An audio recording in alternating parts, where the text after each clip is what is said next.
अस्सलाम वालेकुम दोस्तों, मैं ਤੁਹਾਡਾ ਭਰਾ ਮੀਆਂ ਮੁਹੰਮਦ ਅਫਜ਼ਲ ਬੱਟੂ ਤੇ ਤੁਸੀਂ ਵੇਖਦੇ ਪਿਓ ਡਿਜੀਟਲ ਕਿਸਾਨ ਪਾਕਿਸਤਾਨ। ਕਿਸਾਨ ਵੀਰ ਭਰਾਓ, ਅੱਜ ਜਨਾਬ ਮੈਂ ਆਪਣੇ ਵੀਰ ਭਰਾਵਾਂ ਨੂੰ ਖਾਸ ਕਰਕੇ ਕਿਸਾਨ ਭਾਈਆਂ ਨੂੰ ਖੁਸ਼ਖਬਰੀ ਦੇਣਾ ਚਾਹਨਾ। ਜਿਹੜੇ ਕਿਸਾਨ ਵੀਰ ਭਰਾਵਾਂ ਨੂੰ ਸ਼ੌਕ ਹੈਗਾ ਬਿਲਾਰਸ ਟਰੈਕਟਰ ਲਵਣ ਦਾ ਤੇ ਉਹ ਲੈ ਨਹੀਂ ਸਕਦੇ, ਕਹਿੰਦੇ ਨੇ ਬੜਾ ਮਹਿੰਗਾ ਹੈ। ਤੇ ਕਿਸਾਨ ਦੋਸਤੋ, यूनाइटेड बैंक लिमिटेड और शहजाद ट्रेड लिंक्स वालों ने जनाब इंपोर्टेड बिलार्स ट्रैक्टर ने इंपोर्टेड बिलार्स ट्रैक्टर किसान भाइयों को देने शुरू कर दिते हैं। सिर्फ जनाब 30% डाउन पेमेंट दो, बाकी जनाब 2 ਤੋਂ 3 ਸਾਲਾਂ ਦੀ ਕਿਸ਼ਤਾਂ ਕਰੋ ਤੇ ਟਰੈਕਟਰ ਦੇ ਮਾਲਕ ਬਣ ਜਾਓ। ਤੇ ਸਾਡੇ ਨਾਲ ਜਨਾਬ ਬਿਲਾਰਸ ਟਰੈਕਟਰ ਦੇ ਮਾਲਕ ਵੀ ਮੌਜੂਦ ਹੈਗੇ ਨੇ, ਤਜਰਬੇਕਾਰ ਡਰਾਈਵਰ ਵੀ ਮੌਜੂਦ ਨੇ। ਉਹਨਾਂ ਕੋਲ ਇਹਨਾਂ ਦੇ ਬਾਰੇ ਪੁੱਛਣੇ ਬਿਲਾਰਸ ਟਰੈਕਟਰ ਦੇ ਬਾਰੇ ਵੀ ਇਹ ਟਰੈਕਟਰ ਕਿਹਦਾ ਚੱਲਦਾ ਹੈ, ਇਹਦੇ ਵਿੱਚ ਕੀ ਖੂਬੀਆਂ ਨੇ, ਇਹਦੀ ਟੁੱਟ ਭੱਜ ਕਿੰਨੀ ਹੈ। ਤੇ ਕਿਸਾਨ ਭਾਈ ਜਿਹੜੇ ਹਾਲੀ ਤੱਕ ਨਹੀਂ ਲੈ ਸਕੇ ਉਹਨਾਂ ਨੂੰ ਜਨਾਬ ਇਹ ਮਾਲੂਮਾਤ ਮਿਲ ਜਾਵੇ। ਤੇ ਮੇਰਾ ਖਿਆਲ ਹੈ ਜਿੰਨੀਆਂ ਇਹਦੇ ਵਿੱਚ ਖੂਬੀਆਂ ਹੈਗੀਆਂ ਨੇ ਕਿਸਾਨ ਜ਼ਰੂਰ ਜਨਾਬ ਉਹਨਾਂ ਦਾ ਜਿਹੜਾ ਸ਼ੌਕ ਹੈ ਦਿਲ ਵਿੱਚ ਉਹਨਾਂ ਰੱਖਿਆ ਹੋਇਆ ਸੀ ਉਹ ਹੁਣ ਜਨਾਬ ਉਹਨਾਂ ਦਾ ਪੂਰਾ ਹੋਣ ਲੱਗਿਆ ਜੇ। ਆਓ ਚਲੀਏ ਪਹਿਲੇ ਗੱਲ ਕਰੀਏ ਟਰੈਕਟਰ ਮਾਲਕ ਨਾਲ ਤੇ ਡਰਾਈਵਰ ਹਜ਼ਰਾਤ ਵੀ ਖੜੇ ਹੈਗੇ ਨੇ, ਉਹ ਆਪਣੀ ਆਪਣੀ ਕੀਮਤੀ ਰਾਏ ਦੇਣਗੇ। अस्सलाम वालेकुम जी सारे दोस्तों ਨੂੰ। तबीयत ठीक है जी? ਤੇ ਸਭ ਤੋਂ ਪਹਿਲਾਂ ਜਨਾਬ ਜ਼ਹੂਰ ਭਾਈ ਨਾਲ ਗੱਲ ਕਰਨੇ ਆ। ਜ਼ਹੂਰ ਭਾਈ ਕੀ ਹਾਲ ਚਾਲ ਹੈ? ਅਲਹਮਦੁਲਿਲਾ ਸ਼ੁਕਰ। ਜ਼ਹੂਰ ਭਾਈ ਬਿਲਾਰਸ 510 ਇਹ ਤੁਹਾਡਾ ਕਿਹੜਾ ਮਾਡਲ ਹੈ? ਇਹ ਜੀ 17 ਮਾਡਲ ਹੈ। 17 ਮਾਡਲ ਹੈ ਹਾਂਜੀ। ਇਹ कैसा ਚੱਲਦਾ ਹੈ? ਇਹ ਬਹੁਤ ਅੱਛਾ ਚੱਲਦਾ ਹੈ ਜੀ, ਬਹੁਤ ਅੱਛਾ ਚੱਲਦਾ ਹੈ। ਇਹਦੇ ਵਿੱਚ ਕੀ ਖੂਬੀਆਂ ਨੇ? ਇਹਦੇ ਖੂਬੀ ਹੈ ਬਹੁਤ ਜ਼ਿਆਦਾ ਨੇ ਜੀ। ਟਰੈਕਟਰ ਛੋਟਾ ਜਿੰਨਾ ਤੇਲ ਪੀਂਦਾ ਹੈ, ਮੈਸੀ ਜਿੰਨਾ, ਤੇ ਕੰਮ ਉਹਨਾਂ ਦੇ 18 ਤਵੀ ਗੋਬਲ ਹੈਗੀ ਮਗਰ ਜੀ। ਤੇ ਬਹੁਤ ਅੱਛੀ ਚੱਲਦਾ ਹੈ, ਬਹੁਤ ਅੱਛੀ ਖਿਚਾਈ ਕਰਦਾ ਹੈ ਜੀ, ਬਹੁਤ ਅੱਛਾ ਚੱਲਦਾ ਹੈ। ਤੇ ਕਿਸੇ ਕਿਸਮ ਦਾ ਕੋਈ ਮਸਲਾ ਨਹੀਂ, ਟੁੱਟ ਭੰਨ ਕੋਈ ਨਹੀਂ ਹੈਗੀ ਜੀ। ਸੀਜ਼ਨ ਤੋਂ ਬਾਅਦ ਅਸੀਂ ਤੇਲ ਬਦਲਨੇ ਹਰ ਸੀਜ਼ਨ ਬਾਅਦ, ਤੇ ਬਹੁਤ ਅੱਛਾ ਟਰੈਕਟਰ ਚੱਲਦਾ ਹੈ ਜੀ, ਵਧੀਆ ਚੱਲਦਾ ਹੈ। ਹਾਂਜੀ। ਹਵਾਨ ਬਿਲਾਰਸ ਜ਼ਿੰਦਾਬਾਦ ਜੀ। ਅਕਨਵਾਜ਼ ਭਾਈ ਕੀ ਹਾਲ ਚਾਲ ਹੈ ਤੁਹਾਡਾ? ਠੀਕ ਠਾਕ ਜੀ। ਤੇ ਤੁਸੀਂ ਜੀ ਆਪਣਾ ਤਜਰਬਾ ਸ਼ੇਅਰ ਕਰੋ, ਕਿੰਨੇ ਸਾਲਾਂ ਦਾ ਤੁਹਾਨੂੰ ਤਜਰਬਾ ਹੈ ਬਿਲਾਰਸ ਦੇ ਬਾਰੇ? ਕਿਉਂਕਿ ਕਈ ਸਾਲ ਹੋ ਗਏ ਨੇ ਤੁਸੀਂ ਟਰੈਕਟਰ ਇਸ ਨੂੰ ਯੂਜ਼ ਕਰਦੇ ਪਏ ਹੋ, ਤੇ ਤੁਹਾਡਾ ਤਜਰਬਾ ਕੀ ਕਹਿੰਦਾ ਹੈ? ਇਹ ਬਿਹਤਰੀਨ ਹੈ ਜੀ। ਇਹਦਾ ਤਜਰਬਾ ਮੈਨੂੰ 10-15 ਸਾਲ ਦਾ ਹੈ ਜੀ। ਇਹਦਾ ਨਾ ਫਰਜ਼ ਤਾਂ ਫਸ ਗਿਆ ਤੇ ਆਦੇ ਆਪੇ ਵੀ ਨਿਕਲ ਸਕਦਾ ਹੈ। ਇਹਦੇ ਲਿੰਕਾਂ ਗੋਡੇ ਦਾ ਹਾਈਡ੍ਰੋਲਿਕ ਇਸ ਤਰੀਕੇ ਹੈ ਵੀ ਇਹ ਸਮਝੋ ਬਲਡੋਜ਼ਰ ਹੀ ਹੈ। ਮਾਲ ਸ਼ਿਕਾਇਤ ਕੋਈ ਟੁੱਟ ਪਾਈ ਦਿੰਦੀ ਹੁੰਦੀ ਕੋਈ ਨਹੀਂ ਦੀ। ਇਹ ਬਿਹਤਰੀਨ ਟਰੈਕਟਰ ਇਹਦੇ ਚਾਹੇ ਇਹਨੂੰ ਫਸ ਜਾਵੇ ਨਾ, ਇਹਨੂੰ 2 ਬੰਦੇ ਵੀ ਕੱਢ ਸਕਦੇ ਨੇ ਲੱਕੜ ਬਾਂਹ ਤੇ ਲਿੰਕਾਂ, ਮਗਰ ਇਹ ਚੌਂ ਸਕਦਾ 2 ਫੁੱਟ ਜ਼ਮੀਨ ਤੋਂ ਉੱਚਾ। ਥੱਲੇ ਕੋਈ ਸ਼ੈ ਰੱਖੋ ਤੇ ਨਿਕਲ ਵੀ ਜਾਂਦਾ ਆਦੇ ਆਪੇ, ਇਹਦੇ ਕੋਈ ਨੁਕਸਾਨ ਨਹੀਂ ਆਂਦਾ। ਬਿਹਤਰੀਨ ਹੈ। ਦੂਜੇ ਟਰੈਕਟਰਾਂ ਤੋਂ ਨਾ ਇਹ ਕੀ ਸੀ ਇਸੇ ਦਾ ਪੰਪ ਵੀ ਬਿਹਤਰੀਨ ਚੰਗਾ ਟਰੈਕਟਰ ਹੈ, ਸਮਝੋ ਬਲਡੋਜ਼ਰ ਹੀ ਹੈ। ਮਾਸ਼ਾਅੱਲਾ ਬਿਹਤਰੀਨ ਟਰੈਕਟਰ ਹੈ ਬਿਲਾਰਸ। ਇਹ ਜ਼ਿਮੀਦਾਰ ਨੂੰ ਲੈਣਾ ਚਾਹੀਦਾ। ਖਰਚਾ ਵੀ ਇਹਦਾ ਘੱਟ ਹੈ, ਟੁੱਟ ਭੱਜ ਵੀ ਇਹਦੀ ਨਹੀਂ ਹੁੰਦੀ। ਇਹਦਾ ਖਰਚਾ ਨਾ ਇਹ ਕਿਹੜਾ ਗੋਬਲ ਤੇ ਇਹ ਸਿੰਨੀ ਜ਼ਮੀਨ ਦਾ ਤੇ ਸੁੱਕੀ ਜ਼ਮੀਨ ਦਾ ਫਰਕ ਅੱਧਾ ਲੀਟਰ ਦਾ ਪੈ ਜਾਂਦਾ। ਇਹਨੂੰ ਸੁੱਕੀ ਜ਼ਮੀਨ ਦੇ ਵਾਸ ਹੈ ਇਹ ਪੀਸੀ ਦਾ 4 ਤੋਂ ਥੋੜਾ ਹੀ ਘੱਟ। ਜੇ ਇਹਨੂੰ 72 ਜ਼ਮੀਨ ਦੇ ਵਾਸ ਹੈ ਤੇ 4 ਲੀਟਰ ਪੀ ਜਾਵੇਗਾ।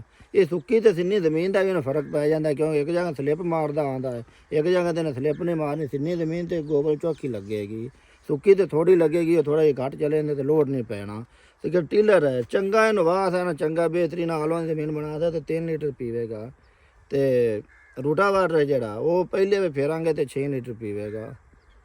ਇਹ ਜੀ ਟਰੈਕਟਰ ਨਾ ਰੂਟਾਵਾਟਰ ਤੇ ਆਪਾਂ ਆਲੂਆਂ ਦੀ ਜ਼ਮੀਨ ਬਣਾਤਾ ਹੈ, ਇਹ 6 ਲੀਟਰਾਂ ਤੋਂ ਨਹੀਂ ਵਧਾਵੇਗਾ ਪਹਿਲੇ ਗੇਅਰ ਵਿੱਚ, ਲੋ ਵਿੱਚ। ਤੇ ਜਿਹੜਾ ਦੂਜੇ ਟਰੈਕਟਰ ਹੈ ਨਾ ਉਹ 7 ਤੋਂ 8 ਲੀਟਰ 9 ਲੀਟਰ ਵੀ ਉਹ ਪੀ ਜਾਂਦੇ ਨੇ ਉਹ ਟਰੈਕਟਰ, ਹੋਰ ਬਾਕੀ ਹੋਰ ਕੰਪਨੀਆਂ ਦੇ ਟਰੈਕਟਰ। ਇਹਨੇ ਇਦੋਂ ਨਹੀਂ ਵਧਾਉਣਾ, ਭਾਵੇਂ 2 ਫਿਰ ਉੱਤੇ ਵੀ ਲੈ ਆਈਏ, ਇਹਨੇ 6 ਤੋਂ 6.5 ਨਹੀਂ ਕਰਨੇ। ਕਿਹੜਾ ਉਹ ਟਰੈਕਟਰ ਹੈ ਨਾ ਉਹ 10 ਲੀਟਰਾਂ ਤੱਕ ਨੇ ਕਿੱਲੇ ਤੇ ਖਰਚਾ ਰੂਟਾਵਾਟਰ ਤੇ ਕਰਦੇ ਨੇ ਆਲੂਆਂ ਦੀ ਜ਼ਮੀਨ ਤੇ। ਇਹਦਾ ਇੰਜਨ ਜੀ ਬੜਾ ਬਿਹਤਰੀਨ ਹੈ, ਇਹਦਾ ਗੇਅਰ ਬੜਾ ਬਿਹਤਰੀਨ ਹੈ, ਹਿੱਸਾ ਇਹਦਾ ਬੜਾ ਬਿਹਤਰੀਨ ਹੈ। ਕਿਉਂਕਿ ਇਹਦੇ ਗਰਾਰੀਆਂ ਦੂਜਿਆਂ ਨਾਲੋਂ ਕਈ ਹਿੱਸੇ ਫਰਕ ਹੈ ਇਹਨਾਂ ਦਾ। ਮੋਟੀਆਂ ਗਰਾਰੀਆਂ ਨੇ ਨਾ ਕੋਈ ਵਜ੍ਹਾ ਹੀ ਨਹੀਂ ਬਣਦੀ। ਤਕਰੀਬਨ ਇੰਜਨ ਇਹਦਾ 10 ਸਾਲ ਚੱਲ ਸਕਦਾ ਹੈ। ਕਿਹੜਾ ਹਿੱਸਾ ਹੈ ਉਹ 10 ਤੋਂ 15 ਚੱਲਦੇ ਆਉਂਦਾ, ਉਹਨੂੰ ਕੋਈ ਵਜ੍ਹਾ ਨਹੀਂ ਬਣਦਾ। ਉਹਦਾ ਟਾਈਮ ਤੇ ਤੇਲ ਬਦਲੀ ਜਾਓ ਕੋਈ ਨੁਕਸਾਨ ਨਹੀਂ ਕਰਦਾ ਹੈ ਜੀ। ਅਲੀ ਹਸਨੈਨ ਭਾਈ, ਜਿਸ ਤਰੀਕੇ ਆਕਨਵਾਜ਼ ਭਾਈ ਤੇ ਜ਼ਹੂਰ ਭਾਈ ਦੱਸਿਆ ਹੈ ਬਿਲਾਰਸ ਟਰੈਕਟਰ ਦੇ ਬਾਰੇ, ਤੁਹਾਡੀ ਕੀਮਤੀ ਕੀ ਰਾਏ ਹੈ? ਤੁਸੀਂ ਵੀ ਦੱਸ ਦਿਓ। ਜੋ ਉਹਨਾਂ ਨੇ ਦੱਸਿਆ ਬਿਲਕੁਲ ਉਹਨਾਂ ਦੀ ਠੀਕ ਗੱਲ ਹੈ ਕਿ ਡੀਜ਼ਲ ਦਾ ਖਰਚਾ, ਖਿਚਾਈ ਦਾ ਖਰਚਾ ਟੁੱਟ ਬਣ ਕੋ ਨਹੀਂ ਹੈਗੀ ਜੀ।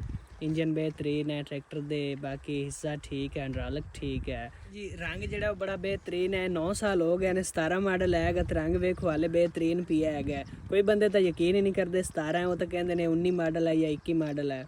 ਤੇ ਦੂਜੇ ਨੰਬਰ 'ਤੇ ਇਹਦੇ ਜੀ ਲੈਂਕਾਂ ਗੋਡੇ ਬੜੇ ਬਿਹਤਰੀਨ ਹੈਗੇ ਨੇ, ਅਗਲੇ ਐਕਸਲ ਬਿਹਤਰੀਨ ਹੈਗੇ ਨੇ, ਅਸੈਂਬਲੀ ਬਿਹਤਰੀਨ ਹੈ। ਤੇ ਅੱਜ ਤੱਕ ਇਹਦਾ ਸਾਡੇ ਕੋਲ ਤਾਂ ਬੈਰਿੰਗ ਵੀ ਕਦੇ ਨਹੀਂ ਟੁੱਟਾ ਹੈਗਾ। ਬਾਕੀ ਡਰਾਈਵਰ ਦੀ ਕੁਤਾਹੀ ਦੀ ਵਜ੍ਹਾ ਤੋਂ ਕੋਈ ਉਹ ਗਲਤੀ ਕਰੇ ਤਾਂ ਹੋ ਸਕਦਾ, ਵੈਸੇ ਇਹਨੇ ਬਿਨਾਂ ਵਜ੍ਹਾ ਤੋਂ ਕੋਈ ਟੁੱਟ ਬਣ ਕਦੇ ਨਹੀਂ ਕੀਤੀ ਹੈਗੀ ਜੀ।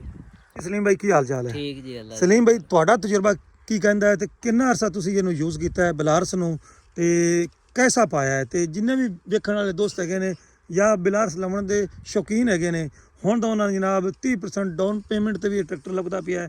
ਤੇ ਮੈਂ ਕਹਿੰਦਾ ਵੀ ਉਹਨਾਂ ਨੂੰ ਇਹਦੇ ਬਾਰੇ ਮਾਲੂਮਾਤ ਦਿਓ। ਇਹ ਭਾਈ ਅਫਜ਼ਲ ਟਰੈਕਟਰ ਮਾਸ਼ਾਅੱਲਾ ਬੜਾ ਅੱਛਾ ਹੈ, ਪਾਏਦਾਰ ਹੈ, ਇਹਦਾ ਲੋਹਾ ਵੀ ਬੜਾ ਅੱਛਾ ਹੈ ਔਰ ਟੁੱਟ ਬੰਨ ਵੀ ਇਹਦੀ ਕੋਈ ਨਹੀਂ ਹੁੰਦੀ। ਜਿਸ ਤਰ੍ਹਾਂ ਕਿ ਉਹਦੇ ਆਓ ਮੈਂ ਤੁਹਾਨੂੰ ਵਿਖਾਣਾ ਕਿ ਆ ਬੈਰੰਗ ਇਹਦੇ ਵਿੱਚ ਹੈਗੇ ਨੂੰ ਆਪਾਂ ਦੂਸਰੇ ਟਰੈਕਟਰਾਂ ਰਫਾਡੇ 'ਚ ਪਾ ਦਿੱਤਾ ਹੈਗਾ। 2 ਵਾਰੀ ਅੰਗਰੇਜ਼ ਨੇ ਕੀਤੀ ਤੇ ਬੈਰੰਗ ਤੋੜ ਜਾਂਦੇ ਨੇ। ਇਹਦਾ ਇੱਕ ਵਾਰੀ ਅੰਗਰੇਜ਼ ਕਰ ਦਈਏ ਤੇ ਸਾਲ ਚੇਤਾ ਹੀ ਭੁੱਲ ਜਾਂਦਾ ਹੈਗਾ ਵੀ ਅੰਗਰੇਜ਼ ਕਰਨੀ ਵੀ ਹੈ।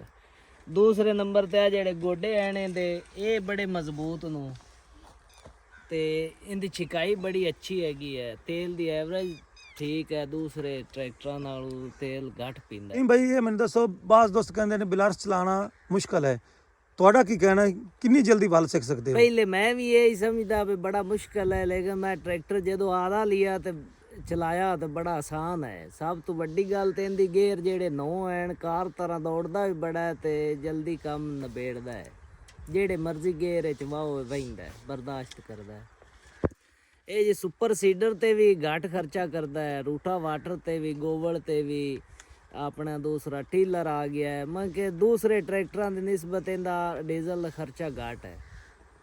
ਟਰਾਲੇ ਦਾ ਬਾਦਸ਼ਾਹ ਹੈ, ਛਿਕਾਈ ਟਰਾਲੇ ਦੀ ਸਭ ਟਰੈਕਟਰਾਂ ਨਾਲੋਂ ਜ਼ਿਆਦਾ ਇਹਦੀ ਹੈ ਜੀ, ਵਧੀਆ ਕਰਦਾ ਹੈ। ਵਧੀਆ ਕਰ ਭਾਈ ਅਫਜ਼ਲ। ਇਹ ਟਰੈਕਟਰ ਜਿਹੜੀ ਸਕੀਮ ਆਈ ਉਹ ਕਿਸ ਤਰੀਕੇ ਮਿਲਦਾ ਹੈਗਾ, ਸਾਨੂੰ ਥੋੜੀ ਜਿਹੀ ਰਹਿਨਮਾਈ ਹੋ ਜਾਵੇ, ਅਸੀਂ ਵੀ ਲੈਣਾ ਚਾਹੁੰਦੇ ਹਾਂ। ਜੀ ਸਲੀਮ ਭਾਈ ਮਾਸ਼ਾਅੱਲਾ ਵਧੀਆ ਸਵਾਲ ਹੈ। ਤੇ ਜਿਸ ਤਰੀਕੇ ਮੈਂ ਕਿਸਾਨ ਵੀਰਾਂ ਨੂੰ ਪਹਿਲੇ ਵੀ ਦੱਸਿਆ ਹੈ ਤੇ ਇਹ ਜਨਾਬ ਤੁਸੀਂ ਜਾਣਾ ਹੈ ਯੂਨਾਈਟਿਡ ਬੈਂਕ ਲਿਮਟਿਡ ਤੇ ਉਹਦੇ ਵਿੱਚ ਸ਼ਹਜ਼ਾਦ ਟ੍ਰੇਡ ਲਿੰਕਸ ਵਾਲਿਆਂ ਦੇ ਤਾਮਨ ਨਾਲ ਇਹ ਦੋਨੋਂ ਜਨਾਬ ਕਿਸਾਨ ਭਾਈਆਂ ਨੂੰ 30% ਡਾਊਨ ਪੇਮੈਂਟ ਤੁਸੀਂ ਜਨਾਬ ਅਸਲ ਰਕਮ ਦੀ ਜਿੰਨਾ ਵੀ 30% ਬਣੇ ਉਹ ਬੈਂਕ 'ਚ ਜਮ੍ਹਾਂ ਕਰਾਉਣਾ ਹੈ ਤੇ ਪਟਵਾਰੀ ਕੋਲ ਵੀ ਜਾਣ ਦੀ ਲੋੜ ਕੋਈ ਨਹੀਂ। ਜ਼ਮੀਨ ਦਾ ਇੰਤਕਾਲ ਵੀ ਤੁਸੀਂ ਨਹੀਂ ਕਰਵਾਉਣਾ ਤੇ ਟਰੈਕਟਰ ਤੁਹਾਨੂੰ 57 ਹਾਰਸ ਪਾਵਰ ਤੋਂ ਲੈ ਕੇ 81 ਹਾਰਸ ਪਾਵਰ ਤੱਕ ਲੱਭ ਜਾ ਸਕਦੇ, ਜਿਹਦੇ ਵਿੱਚ 2 ਵੀਲ ਤੇ 4x4 ਵੀ ਟਰੈਕਟਰ ਮਿਲਣਗੇ। ਅਗਰ ਤੁਸੀਂ ਕਹਿੰਦੇ ਹੋ ਵੀ ਸਾਨੂੰ ਕੋਈ ਰਿਆਇਤ ਹੋ ਜਾਵੇ, ਉਹਦੇ ਵਿੱਚ ਨਵੇਂ 0 ਮੀਟਰ ਟਰੈਕਟਰ 23 ਮਾਡਲ 24 ਮਾਡਲ ਵੀ ਮੌਜੂਦ ਹੈਗੇ ਨੇ, ਜਿਨ੍ਹਾਂ ਦਾ 5 ਲੱਖ ਰੁਪਈਆ ਤੁਹਾਨੂੰ ਡਿਸਕਾਊਂਟ ਲੱਭੇਗੀ ਅਸਲ ਕੀਮਤ ਤੋਂ।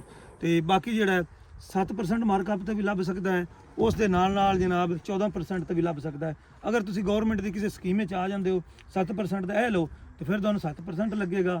ਅਗਰ ਤੁਸੀਂ ਸਕੀਮ ਵਿੱਚ ਨਹੀਂ ਆਉਂਦੇ ਹੋ ਫਿਰ ਜਨਾਬ UBL ਤੇ ਸ਼ਹਜ਼ਾਦ ਟ੍ਰੇਡ ਲਿੰਕਸ ਵਾਲਿਆਂ ਦੀ ਤਾਵਨ ਨਾਲ ਤੁਹਾਨੂੰ ਜਨਾਬ 13 ਤੋਂ ਤਕਰੀਬਨ 14% ਮਾਰਕਅਪ ਦੇ ਹਿਸਾਬ ਨਾਲ ਇਹ ਟਰੈਕਟਰ ਲੱਭਣਗੇ। ਇਹਦੇ ਕਿਸ਼ਤਾਂ ਕਿਸ ਤਰੀਕੇ ਆਸਨ ਆ ਜੀ? ਸਲੀਮ ਭਾਈ ਇਹਦੀ ਜਨਾਬ ਨਾਲ 2 ਸਾਲਾਂ ਦੀ ਕਿਸ਼ਤਾਂ ਤੁਸੀਂ ਕਰ ਸਕਦੇ ਹੋ ਤੇ 3 ਸਾਲਾਂ ਦੀ ਵੀ ਕਰ ਸਕਦੇ ਹੋ ਤੇ 3 ਸਾਲਾਂ ਵਿੱਚ ਵੀ ਤੁਸੀਂ ਪੈਸੇ ਵਾਪਸ ਕਰ ਸਕਦੇ ਹੋ ਤੇ 2 ਸਾਲਾਂ 'ਚ ਵੀ ਕਰ ਸਕਦੇ ਹੋ, ਜਿਸ ਤਰੀਕੇ ਤੁਹਾਡੀ ਜੇਬ ਇਜਾਜ਼ਤ ਦੇਵੇ। ਲੇਕਿਨ ਮੇਰਾ ਖਿਆਲ ਹੈ ਵੀ ਆਪਾਂ ਨੂੰ ਇਹ ਬਿਲਾਸ ਟਰੈਕਟਰ ਲੈਣਾ ਚਾਹੀਦਾ ਹੈ, ਕਿਉਂਕਿ ਇਹ ਮੌਕਾ ਹੈ ਤੇ ਸਕੀਮ ਵਿੱਚ ਖਸੂਸੀ ਆਫਰ ਹੈ ਜਨਾਬ UBL ਵੱਲੋਂ ਤੇ ਸ਼ਹਜ਼ਾਦ ਟ੍ਰੇਡ ਲਿੰਕਸ ਵਾਲੇ ਵੱਲੋਂ ਤੇ ਖਾਸ ਕਰਕੇ ਜਿਹੜੇ ਟਰੈਕਟਰ ਹੈਗੇ ਨੇ ਇੰਪੋਰਟਡ ਹੈਗੇ ਨੇ, ਨਾ ਕਿ ਸਾਡੇ ਲੋਕਲ। ਤੇ ਕਿਸਾਨ ਵੀਰ ਭਰਾਓ ਹੁਣ ਤੁਹਾਨੂੰ ਜਨਾਬ ਪ੍ਰੈਕਟੀਕਲ ਕਰਕੇ ਵਿਖਾਣੇ, ਇਹਨੂੰ ਚਲਾ ਕੇ ਵਿਖਾਣੇ ਹੈ। ਤੇ ਅਲੀ ਸਨਾਨ ਵੀਰ ਕਿਹੜੇ ਗੇਅਰ ਚਲਾਓਗੇ? 5ਵੇਂ ਗੇਅਰ 'ਚ। ਤੇ ਇਹਦੀ ਜਨਾਬ ਸਪੀਡ ਚੈੱਕ ਕਰ ਲਵੇ ਤੇ ਫਿਰ ਜਨਾਬ ਇਹਦਾ ਸਲੈਂਸਰ ਜਿਹੜਾ ਉਧਰ ਵੀ ਖਿਆਲ ਰੱਖਿਆ ਵੀ ਧੂਆਂ ਕਿੰਨਾ ਕੁ ਮਾਰਦਾ ਹੈ ਤੇ ਮੇਰਾ ਖਿਆਲ ਹੈ ਵੀ ਬਗੈਰ ਧੂਏ ਤੇ ਚੱਲੇਗਾ। ਤੇ ਕਿਸਾਨ ਵੀਰ ਭਰਾਓ ਚੈੱਕ ਕਰੋ ਜੀ ਇਹਦਾ ਟੋਰਾ ਮਾਸ਼ਾਅੱਲਾ ਬਹੁਤ ਹੀ ਉਮਦਾ ਪਰਫਾਰਮੈਂਸ ਹੈ।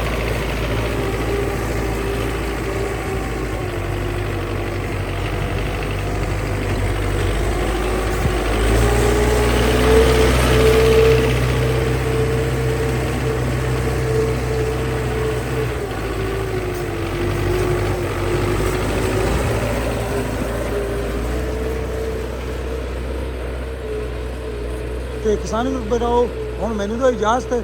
ਤੁਹਾਡਾ ਭਰਾ ਮੀਆਂ ਮੁਹੰਮਦ ਅਫਜ਼ਲ ਬੱਟੂ। ਅੱਲਾ ਹਾਫਿਜ਼। ਪਾਕਿਸਤਾਨ ਜ਼ਿੰਦਾਬਾਦ।